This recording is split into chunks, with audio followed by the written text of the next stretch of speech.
मैं अलका ठाकुर हूँ और आप सभी का अलका मेडिकल क्लासेस में स्वागत है। आज हम पढ़ने वाले हैं पार्ट टू किसका? एस्थमा का। पार्ट 2 में हम फिजियोलॉजी, फिर डायग्नोस्टिक इवैल्यूएशन और फिर उसके मैनेजमेंट को हम देखेंगे। ठीक है। पार्ट 1 में हमने क्या पढ़ा था? एस्थमा, जिसको हम ब्रोंकियल एस्थमा भी बोलते हैं। पार्ट 1 में हमने इसके definition, types, causes and risk factor, इसके अलावा हम इसके साइन एंड सिम्टम्स, जिसको हम मेडिकल टर्म में क्लिनिकल मैनिफेस्टेशन बोलते हैं, तो इन सभी चीज़ों के बारे में हमने पिछले पार्ट में यानी कि पार्ट 1 में डिस्कस किया था। पार्ट 2 में हम स्टार्ट करते हैं सबसे पहले पैथोफिजियोलॉजी को। तो अब मैंने आपको बताया है कि हमेशा आपको पैथोफिजियोलॉजी को एरो में ही लिखना है, नहीं तो मार्क्स आपको नहीं मिलेंगे। पैराग्राफ्स में पैथोफिजियोलॉजी को नहीं लिखते हैं। तो आइए हम बोर्ड पर देख लेते हैं कि एस्थमा की पैथोफिजियोलॉजी है वो किस तरह से लिखी जाती है, वो किस तरह से आप बनाएंगे। सबसे पहले मैंने लिखा है कि ड्यू टू इटियोलॉजिकल फैक्टर्स। अब इटियोलॉजी किसको बोलते हैं? इटियोलॉजी का मतलब होता है कॉजेस, यानी कि जो कॉजेस हमने पार्ट 1 में पढ़ा था, उन सभी कॉजेस के कारण, उन सभी कॉजेस की वजह से ये क्या होती है? एस्थमा होती है। तो उन सभी कॉजेस को साथ में हम मेडिकल टर्म में क्या बोलेंगे? Aetiological factors. ठीक है। कॉज को हम क्या बोलते हैं? इटियोलॉजी। इटियोलॉजी की स्पेलिंग क्या होती है? ETIOLOGY। तो इटियोलॉजी का मतलब होता है कॉज, और इटियोलॉजिकल फैक्टर्स जो हमने सभी कॉजेस को पढ़ा था उनको साथ में हम बोलेंगे इटियोलॉजिकल फैक्टर्स। तो ड्यू टू इटियोलॉजिकल फैक्टर्स क्या होती है? एस्थमा में क्या होती है कि जो ट्रैकिया है, ट्रैकिया को हम क्या बोलते हैं? एयरवे भी बोलते हैं। तो जो ट्रैकिया है उसमें इन्फ्लामेशन हो जाती है। अब ट्रैकिया के अंदर में कौन सी लेयर होती है? म्यूकोजा की लेयर होती है, उसमें सूजन हो जाती है। तो मैंने लिखा है रिवर्सिबल एयरवे इन्फ्लामेशन। रिवर्सिबल इसीलिए लिखा है क्योंकि ये जो इन्फ्लामेशन है, जो सूजन है, वो ठीक भी हो जाती है मेडिसिन अगर आप लेंगे तब, क्योंकि एस्थमा रिवर्सिबल होती है। तो रिवर्सिबल एयरवे इन्फ्लामेशन, एयरवे में ट्रैकिया, इन्फ्लामेशन में सूजन। तो ड्यू टू इटियोलॉजिकल फैक्टर्स, जो सभी कारण थे उसकी वजह से क्या हुई है? ट्रैकिया में इन्फ्लामेशन, ये जो ट्रैकिया उसके लंग्स आती है, ट्रैकिया में इन्फ्लामेशन हो गई है। ठीक है। अब जब ट्रैकिया में इन्फ्लामेशन हो गई है, ट्रैकिया में जब सूजन हो गई है, तो मेनली हमें दो चीज़ें देखने को मिलती है। पहली क्या? पहली hyper active responsiveness of airway. ये जो ट्रैकिया है, ट्रैकिया फिर लंग्स में जाकर के ब्रांचेस में कन्वर्ट हो जाती है। जो स्टार्टिंग के ब्रांचेस होते हैं उसको हम बोलते हैं प्राइमरी ब्रोंकाई, उसके बाद सेकेंडरी ब्रोंकाई, देन टर्शियरी, उसके बाद ब्रोंक्यूल्स में वो कन्वर्ट होती है, देन एल्वेओलाई, जहाँ से गैस का एक्सचेंज होता है।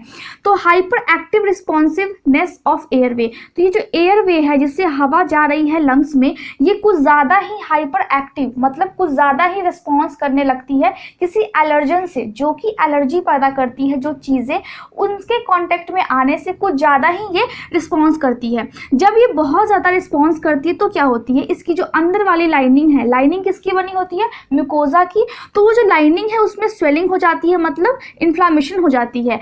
अगर सूजन वहाँ पे होगी तो वहाँ पे क्या हो सकती है? Mucosal oedema. एडिमा का मतलब क्या होता है? फ्लूइड का एक्यूमुलेशन, मतलब वहाँ पे फ्लूइड जमा हो सकता है। तो हाइपर एक्टिव होने के कारण क्या होगी? वहाँ पे सूजन हो जाएगी, और जब वहाँ पे सूजन होगी तो वहाँ पे फ्लूइड भी आ सकती है।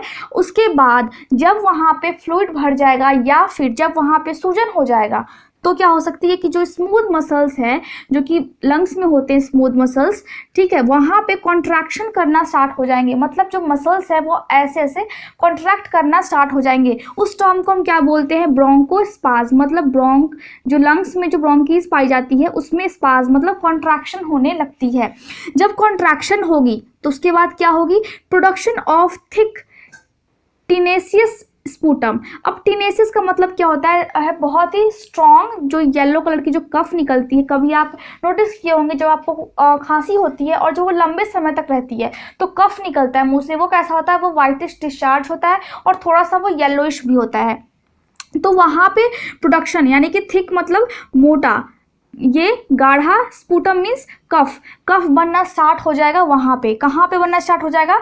यहाँ पे जो ब्रोंकियोल्स होते हैं उसमें ये कफ बनना स्टार्ट हो जाएगा। अब जब कफ बनना स्टार्ट हो जाएगा तो जो एल्वेओलाई होती है, ब्रोंकियोल्स फिर कैसे और छोटे ब्रांचेस में जब कन्वर्ट होते हैं तब हम उसको एल्वेओलाई बोलते हैं। एल्वेओलाई से ही गैस का एक्सचेंज होता है। तो जो एल्वेओलाई है वो हाइपर इन्फ्लेट हो जाती है। इसका मतलब एल्वेओलाई में सूजन आ जाती है। जैसे ही एल्वेओलाई में सूजन होती है मतलब एस्थमा हो जाती है उस व्यक्ति को। एस्थमा का मतलब क्या है कि पूरे लंग्स में, पूरे जो आपकी एयरवे है जिससे आपका जो ऑक्सीजन है वो जाती है ट्रैकिया के थ्रू फिर लंग्स में, उस सारे में सूजन हो जाना। तो मैंने आपको बता दिया कि पहला जो कारण है वो इस तरह से सूजन होगी। और दूसरा क्या है, दूसरा है कि एयर फ्लो लिमिटेशन। जैसे ही सूजन होगी तो जो रास्ता है यानी कि जो हवा जाती है उसको जगह नहीं मिल पाएगा जाने का, जिससे क्या होगा कि जो ऑक्सीजन है वो कम अमाउंट में लंग्स में जाएगा। जब ऑक्सीजन कम अमाउंट में जब लंग्स में जाती है उस कंडीशन में क्या क्या सिम्टम्स होते हैं। जब कोई व्यक्ति सांस लेता है और उसको एस्थमा है यानी कि उसके जो ट्रैकिया है उसमें सूजन है तो विजिंग साउंड आएंगी। विजिंग मतलब ऐसा लगेगा जैसे कि कोई सीटी बजा रहा हो सांस लेते टाइम में, ठीक है। कफ का प्रोडक्शन होगा, उसके मुंह से कफ निकलेगी। डिस्पनिया मतलब शॉर्टनेस ऑफ ब्रीथ, वो जल्दी जल्दी सांस लेगा लेकिन जो उसकी सांस है वो बहुत ज़्यादा डीप होगी लेकिन वो ऑक्सीजन सही से नहीं ले पाएगा। सांस लेने की कोशिश करेगा लेकिन सही से उसको ऑक्सीजन नहीं मिल पाएगी। इसके अलावा चेस्ट जो है वो टाइट हो सकती है। उस व्यक्ति का जिसमें सूजन है, जिसके एल्वुलाई में सूजन है, जिसके ट्रैकिया में सूजन है, जब वो सांस लेगा तो उसको ऐसा फील होगा जैसे कि उसकी चेस्ट जो है वो बहुत ज़्यादा ही टाइट हो रखी है। कौन कौन से ऐसे टेस्ट है जो कि हम पता लगाते हैं, डायग्नोस्टिक इवैल्यूएशन मतलब कौन कौन से ऐसे टेस्ट या फिर कौन कौन सी ऐसी डायग्नोसिस है जिसको करने के बाद पता लगता है कि उस व्यक्ति को अस्थमा है या फिर नहीं है।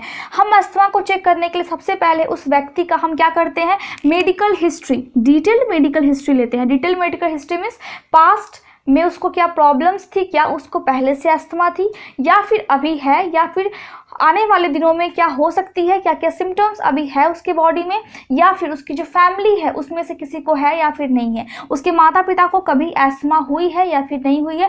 इन सभी बातों का हम पता लगाते हैं मेडिकल हिस्ट्री में। और फिर फिजिकल एग्जामिनेशन मतलब हेड टू टो, सर से लेकर के पाँव तक हम उसकी एग्जामिनेशन करते हैं कि मेनली हम क्या देखते हैं, अगर अस्थमा के चांसेस होते हैं तो मेनली हम लंग्स को टेस्ट करते हैं कि लंग्स से जो उसकी है प्रॉपर फंक्शन कर रही है या फिर नहीं है। बाहर से वो सांस ले रहा है तो क्या वो नॉर्मल सांस ले रहा है या फिर कोई व्हीजिंग साउंड आ रही है, क्या कफ ज़्यादा बन रहा है, क्या कफ का प्रोडक्शन ज़्यादा होने से वो बार बार मुंह से कफ को बाहर निकाल रहा है। इन सभी बातों का हम पता लगाते हैं। इसके अलावा हम देखते हैं स्पायरोमीटर। स्पायरोमीटर क्या होती है, एक मेजरमेंट डिवाइस होती है। इससे हम क्या करते हैं, मेजर करते हैं कि वो जो व्यक्ति है वो कितना फोर्सफुली सांस को बाहर छोड़ पा रहा है, मीन्स कार्बन डाइऑक्साइड कितना फोर्सफुली बाहर निकाल पा रहा है, एक्सहेल कर पा रहा है, ठीक है, ब्रीथ आउट कर पा रहा है और कितना अमाउंट में कर रहा है। इन सभी बातों का हम किससे पता लगाते हैं, स्पायरोमीटर से। तीसरा क्या है, पीक एक्सपायरेटरी फ्लो, जिसको हम क्या बोलते हैं, PEF डिटर्मिनेशन, ठीक है। तो इससे हम क्या करते हैं, इससे हम उस व्यक्ति की एबिलिटी का पता लगाते हैं कि क्या वो अपने लंग्स से कितना फास्टली एक्सहेल कर पा रहा है, कार्बन डाइऑक्साइड को कितना फास्टली वो सांस को छोड़ पा रहा है। सांस तो ले रहा है लेकिन कितना फास्टली वो कर पा रहा है, इसकी एबिलिटी को हम चेक करते हैं। इसमें क्या होती है कि एक स्मॉल जो है डिवाइस होती है जिसको हम बोलते हैं पीक फ्लो मीटर। इससे पेशेंट जो है वो खुद भी घर पे रह करके अपने लंग्स के फंक्शन को मॉनिटर कर सकता है, देख सकता है। चौथा क्या है, पल्स ऑक्सीमेट्री। पल्स ऑक्सीमेट्री से हम क्या मॉनिटर करते हैं, इससे हम ऑक्सीजन सैचुरेशन को मेज़र करते हैं। मतलब ये किसी फिंगर के एक टिप पे लगा देते हैं और फिर ऑक्सीजन कितनी है उसके बॉडी में, इससे हम उसका मेजरमेंट करते हैं। पांचवा है मिथेकोलिन चैलेंज। मिथेकोलिन चैलेंज क्या होती है, मिथेकोलिन एक सब्सटेंस होती है जो कि अस्थमा के अगर जो कोई पेशेंट होते हैं तो उसमें अगर अस्थमा है तो उसको और वो ट्रिगर करती है, ये एलर्जी पैदा करने का काम करती है जिससे उसके ट्रैकिया में इन्फ्लामेशन हो जाती है, सूजन हो जाती है। तो अगर हमें पता करना है कि किसी व्यक्ति को अस्थमा है या फिर नहीं है तो हम क्या करते हैं, ये जो मिथेकोलिन है उसको हम इनहेल्ड करवा देते हैं। जब वो इसको इनहेल्ड करता है तो क्या करती है, ये ट्रिगर कर देती है। जब ये ट्रिगर करती है तो अगर अस्थमा होने के चांसेस होते हैं या फिर अस्थमा उस व्यक्ति को है तो उसके जो ट्रैकिया है उसमें सूजन हो जाएगी। जिससे क्या होगा, जिससे कि जो एयरवे जिसको हम बोलते हैं ट्रैकिया उसमें माइल्ड मतलब थोड़ी सी कॉन्स्ट्रिक्शन, थोड़ी सी उसमें सूजन पैदा होने के कारण क्या होगी, थोड़ी सी कॉन्स्ट्रिक्शन उसमें पैदा हो जाएगी। और ये टेस्ट हम कब करते हैं, जब हमारा जो लंग्स है, जब उस व्यक्ति का लंग्स टेस्ट हो चुका है और जो उसकी लंग्स फंक्शन है वो बिल्कुल नॉर्मल है, लेकिन जो सिम्टम्स है वो अस्थमा के आ रहे हैं तो हम एक बार फाइनल चेक करते हैं, ठीक है। उसके अलावा हम क्या करते हैं, चेस्ट एक्सरे और इलेक्ट्रोकार्डियोग्राम। जब हम ये क्यों करते हैं, ये हम इसलिए करते हैं ताकि हम पता लगा सके कि जो फॉरेन पार्टिकल्स हैं या फिर जो फॉरेन ऑब्जेक्ट्स हैं जो कि बाहर से आई है वो एलर्जी पैदा कर रही है या फिर कोई अदर डिजीज है उस व्यक्ति के अंदर में। चेस्ट एक्सरे हम क्यों करते हैं? ताकि हम ये पता लगा सके जो उसकी लंग्स है वो हाइपर वेंटिलेटेड है, मतलब बहुत बार वो सांस लेने की जब कोशिश करता है तो उसके बॉडी में ऑक्सीजन ज़्यादा हो जाती है, इसीलिए हम पता लगाते हैं कि वो जो उसकी लंग्स है वो हाइपर वेंटिलेटेड है या फिर नहीं है। इसके अलावा लेबोरेटरी टेस्ट हम करते हैं। इसमें कौन कौन सा टेस्ट हम करते हैं?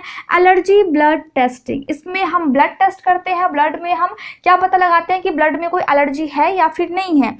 ब्लड गैसेस, ब्लड में कब हम पीएच का पता लगाते हैं, ब्लड में गैसेस की अमाउंट कितनी है, नॉर्मल है या फिर नहीं है। कंप्लीट ब्लड काउंट, जो आरबीसी है, डब्ल्यूबीसी है, प्लेटलेट्स है, वो सही अमाउंट में है या फिर नहीं है।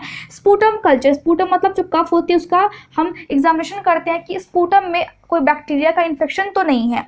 स्पूटम साइटोलॉजी, मतलब जो लंग्स होती है उसमें जो स्पूटम है, क्योंकि जो म्यूकस है इसको हम क्या बोलते हैं? स्पूटम।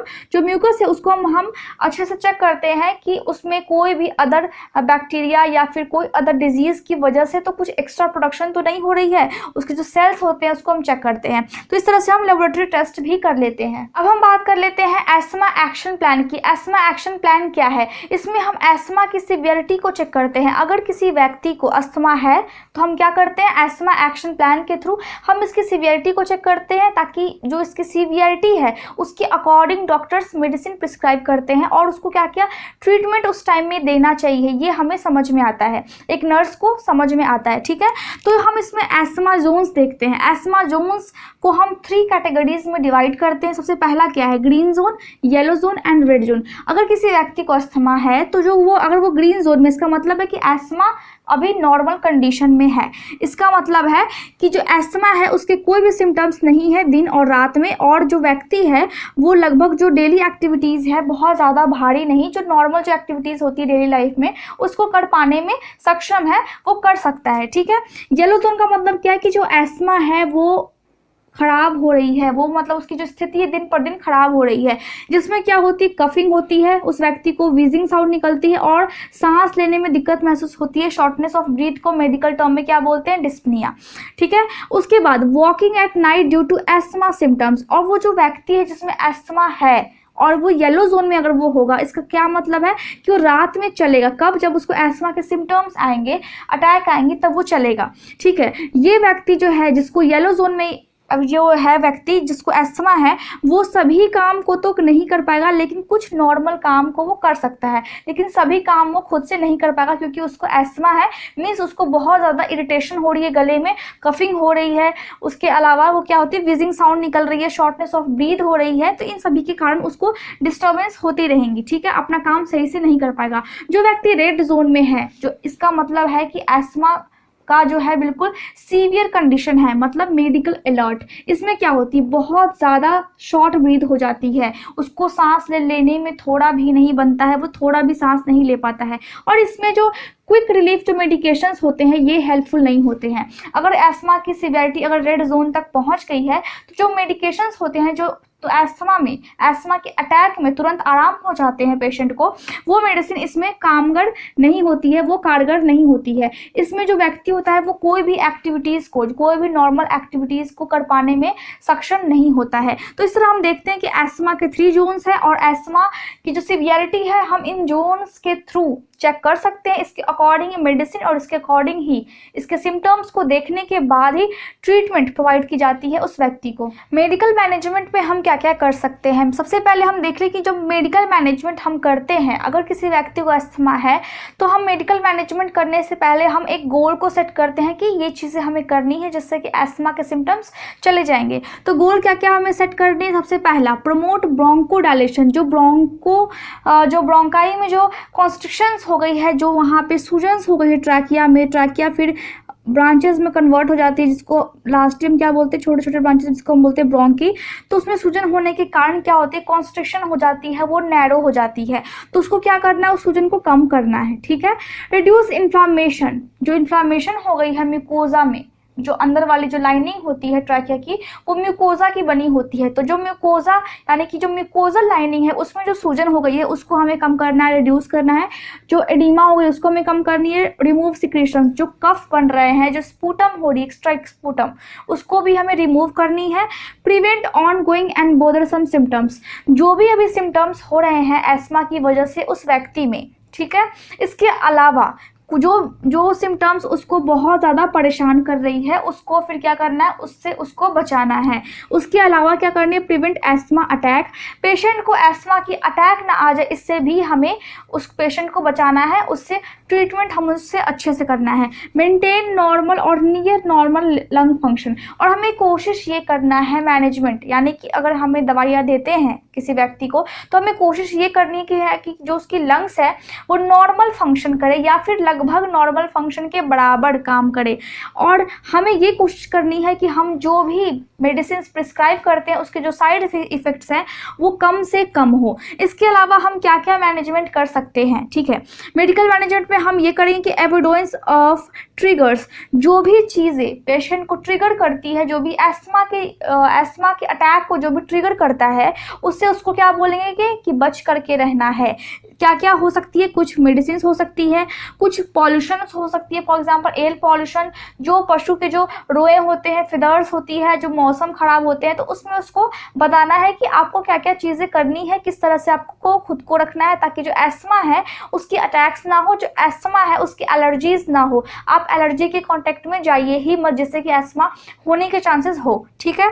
दूसरा नसेड्स हो गई, बीटा ब्लॉकर्स हो गए और एस्प्रिन हो गई, ये सभी जो मेडिसिन है उस व्यक्ति को हम लेने से मना करेंगे क्योंकि इन सभी से क्या होती है, इन सभी से एस्मा की जो अटैक्स है वो आने की संभावना होती है। तो इस तरह से हम कुछ मेडिकल मैनेजमेंट करते हैं। इसके अलावा भी बहुत सारी मेडिकल मैनेजमेंट होती हैं लेकिन सबको बताना एक ही लेक्चर में संभव नहीं है, तो मैंने आपको कुछ ही बताया है। तो इस तरह से हम मैनेजमेंट करते हैं। मेडिकल मैनेजमेंट में अब बारी आती है फार्माकोलॉजिक थेरेपी की, मतलब मेडिसिन जो हम देते हैं, जो हम प्रिस्क्राइब करते हैं जिस व्यक्ति को अस्थमा है उसको।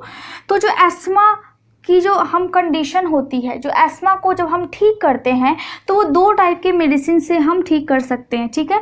उसको दो टाइप के मेडिसिन से ट्रीट किया जाता है। सबसे पहला क्या है, लॉन्ग टर्म कंट्रोल मेडिकेशंस, और दूसरा है क्विक रिलीफ मेडिकेशंस। जो अगर किसी व्यक्ति को एस्थमा है तो एक तो हम दे सकते हैं ताकि वो लॉन्ग टर्म यानी कि लंबे समय के बाद उसके सिम्टम को कंट्रोल करे, या फिर तुरंत जो उसको अटैक आया है तुरंत उसको कंट्रोल कर ले, जो उसके एस्थमा के सिम्टम्स है उसको, ठीक है। अब लॉन्ग टर्म जो कंट्रोल मेडिकेशंस है उसमें कौन कौन से मेडिकेशंस आते हैं, कौन कौन सी मेडिसिन आती है, तो इनहेल्ड कॉर्टिकोस्टेरॉइड्स, इसमें भी बहुत सारे मेडिसिन होते हैं जो कि इन्फ्लामेशन को, सूजन को कम करते हैं, और जो नैरोइंग जो होती है, मतलब जो ये ट्यूब लाइक स्ट्रक्चर जिसको हम ट्रैकिया बोलते हैं, ये जो नैरो होती है इसको थोड़ा सा डायलेट कर देती है। दूसरा क्या है, ल्यूकोट्रीन इनहिबिटर्स, ये क्या करती है, ये भी जो स्वेलिंग होती है उसको ख़त्म करती है। और लॉन्ग एक्टिंग बीटा एंटागोनिस्ट, ये भी क्या करती है, स्वेलिंग को कम करती है जिससे कि पेशेंट को रिलीफ मिलती है। और ये सभी भी जो सभी मेडिसिन है ये भी स्वेलिंग को और पेन को थोड़ा सा कम करती है जिससे कि पेशेंट को रिलीफ मिलती है, लेकिन ये लॉन्ग लास्टिंग है, या मतलब ये कि लॉन्ग टर्म में कंट्रोल करके रखती है, तुरंत इसका एक्शन इस मेडिसिन का नहीं होता है। लेकिन ये जो क्विक रिलीफ मेडिकेशंस है इसको देने से ये तुरंत रिएक्ट करती है बॉडी में और तुरंत पेशेंट को रिलैक्स फील करवाती है, रिलीफ फील करवाती है। अब उसमें क्या क्या आते हैं, शॉर्ट एक्टिंग बीटा एगोनिस्ट, इसमें भी बहुत सारे मेडिसिन आते हैं। Anti cholinergics, oral and intravenous corticosteroids, तो ये जो सभी है ये सभी क्या करते हैं, इन्फ्लामेशन को, सूजन को कम करते हैं। इसके अलावा मतलब लॉन्ग टर्म कंट्रोल मेडिकेशंस और क्विक रिलीफ मेडिकेशंस के भी अलावा हम फार्माकोलॉजिक थेरेपी में तीसरा एक क्या थेरेपी देते हैं, ब्रोंकियल थर्मोप्लास्टी। अब ये क्या होती है, इस ट्यूब होती है, स्मॉल और फ्लेक्सिबल ट्यूब होती है जिसको हम बोलते हैं ब्रोंकोस्कोप। और ये ब्रोंकोस्कोप को हम कहाँ इंसर्ट करते हैं, कहाँ पे लगाते हैं, लंग्स में, हमारे फेफड़े में। और लंग्स में ये पहुँचती कैसे है, विया मतलब होता है थ्रू, किसके थ्रू पहुंचती है, नोज और माउथ के थ्रू, नोज या फिर माउथ से हम इसको लंग्स तक पहुंचाते हैं। जहाँ पे ये क्या करती है, जहाँ पे जब ये लंग्स में पहुंच जाती है तो लंग्स में जो ब्रोंकीज होते हैं, ब्रोंक्यूल्स होते हैं, वहाँ पे जो अंदर की जो लाइनिंग होती है वो किसकी बनी होती है? मैंने आपको बार बार बताया है, वो म्यूकस मेम्ब्रेन की बनी होती है। और उस म्यूकस मेम्ब्रेन और स्मूथ मसल्स को ये क्या करती है? थोड़ी सी सिंज का मतलब क्या होता है? हल्का सा ये बर्न कर देती है, हल्का से ये जला देती है, जिससे कि जो स्मूथ मसल्स हैं वो थोड़ी सी पतली हो जाती है। जब वो स्मूथ मसल्स पतली हो जाती है ट्रैकिया की और या फिर ब्रोंक्यूल्स की, ठीक है, तो जब एस्मा के अटैक आते हैं तो जब कॉन्स्ट्रिक्ट करती है वो, वहाँ की जो मसल्स होती है वो कॉन्ट्रैक्शन करती है, तो वो नैरो यानी कि बहुत पतली हो जाती है, पतला सा स्पेस हो जाता है। सूजन होने के कारण वहाँ पे स्पेस कम हो जाती है।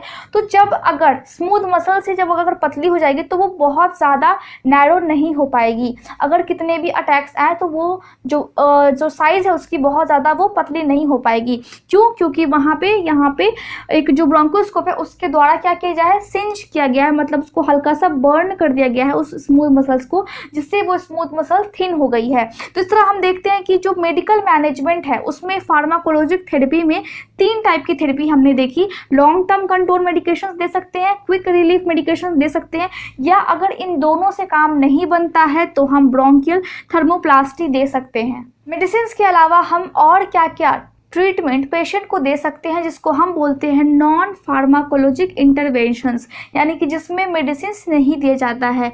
सबसे पहला क्या? ऑक्सीजन थेरेपी दे सकते हैं। अगर उसको एस्थमा की कंडीशंस है तो क्या होगी? उसको ऑक्सीजन सही से नहीं मिल पाएगा, क्योंकि जो ट्रैकिया है, जो ट्रैकियल की जो ब्रांचेस होते तो क्या बोलते हैं? ब्रोंक्यूल्स बोलते हैं, प्राइमरी, ये सभी इस तरह लंग्स में जाते हैं, ठीक है। तो ये क्या होती है? ये नैरो हो जाती है, सूजन के कारण ये बहुत ज़्यादा पतली हो जाती है, ठीक है। जिसके कारण ऑक्सीजन बॉडी में कम हो जाती है, तो हम ऑक्सीजन थेरेपी दे सकते हैं। इसके अलावा हम उसको बोल सकते हैं कि वो ब्रीदिंग एक्सरसाइज करे, जिससे कि कफ ना बने और जिससे कि वो डीप ब्रीथ ले सके। जो डीप ब्रीदिंग एक्सरसाइज होती है वो एक्सरसाइज करे। अवॉइड करे जो एलर्जी उसे पता है कि इसके कारण मुझे एस्मा हो सकती है या फिर इस चीज़ से मुझे एलर्जी है, तो उन चीज़ों को ये लगभग अवॉइड करे। ब्रीदिंग टेक्निक्स, मतलब जो योगा के टाइम में जो हम ब्रीदिंग वाली एक्सरसाइज करते हैं वो सभी एक्सरसाइज हम बोलेंगे पेशेंट को कि वो करे, जिससे कि उसकी जो हेल्थ है वो ठीक रहे। उसके अलावा हम उसको बोलेंगे कि जो रिलैक्सेशन टेक्निक्स है, जो व्यायाम करते समय जो हम रिलैक्स रहने के लिए जो हम यूज़ करते हैं उसको ये करे, उस पोजीशन को ये रिपीट करे, ताकि जो ये मेंटली और फिजिकली दोनों तरह से ये रिलैक्स हो पाए वो पेशेंट, अगर उसको एस्मा है उस कंडीशन में। इसके अलावा हम पेशेंट को ये बोल सकते हैं कि वो अपना केयर, वो अपना ख्याल घर पे कैसे रख सकता है, वो खुद रखे अपना ख्याल, क्योंकि हमेशा तो वो हॉस्पिटल में नहीं रहेगा, तो उसको खुद भी अपना ख्याल रखना पड़ेगा, जिससे कि जो एस्मा के अटैक है वो ना आए। तो क्या क्या चीज़ें हैं जो हम उनको बोलेंगे? अवॉइड ट्रिगर, जो चीज़ें उनको एलर्जी पैदा करती है उससे उनको दूर रहना है। रिड्यूस पेट डेंडर, मतलब जो पालतू पशु है उनके रोओं से दूर रहना है और क्लीन करना है रेगुलरली। गेट रेगुलर एक्सरसाइज, उनको एक्सरसाइज डेली करनी है घर पे। मेंटेन हेल्दी वेट, उनको एक हेल्दी वेट मेंटेन करके चलना है, ना वेट बहुत ज़्यादा होनी चाहिए ना वेट बहुत कम होनी चाहिए। उनको फ्रूट्स और वेजिटेबल्स अच्छे से खाना है और उनको जो कफ मेडिसिन होते हैं वो यूज़ नहीं करनी है। अगर एस्मा के अटैक आते हैं तो वो पेशेंट हड़बड़ाहट में उनको कफ मेडिसिन यूज़ नहीं करनी है, क्योंकि इससे फिर बहुत ज़्यादा साइड इफ़ेक्ट्स हो सकते हैं। इसके अलावा जो नॉन प्रिस्क्रिप्शन वाले इन्हेलर्स होते हैं, मतलब अगर जो डॉक्टर आपको प्रिस्क्राइब नहीं किए हैं जो इन्हेलर, जो इन्हेल करने के लिए, वो आपको यूज़ नहीं करना है। ये हमें उस पेशेंट को समझा करके घर भेजना है, क्योंकि अगर वो ये इन्हेलर यूज़ करेगा तो हो सकता है कि वो उसको शॉर्ट टर्म के लिए रिलीफ दे, लेकिन इसके अदर डिजीज़ होने के भी चांसेस हो सकते हैं। तो इस तरह हम देखते हैं कि क्या क्या फार्माकोलॉजिक इंटरवेंशन होती है, क्या क्या नॉन फार्माकोलॉजिक इंटरवेंशन होती है, और जो सेल्फ केयर है किस तरह से किया जाता है घर पे। ठीक है, आज के लिए बस इतना ही। मिलते हैं अगले वीडियो में। Thank you so much for watching my video. अगर आपको इस टॉपिक के बारे में कुछ और भी नॉलेज है तो आप मुझे कमेंट करके बता सकते हैं। Thank you so much.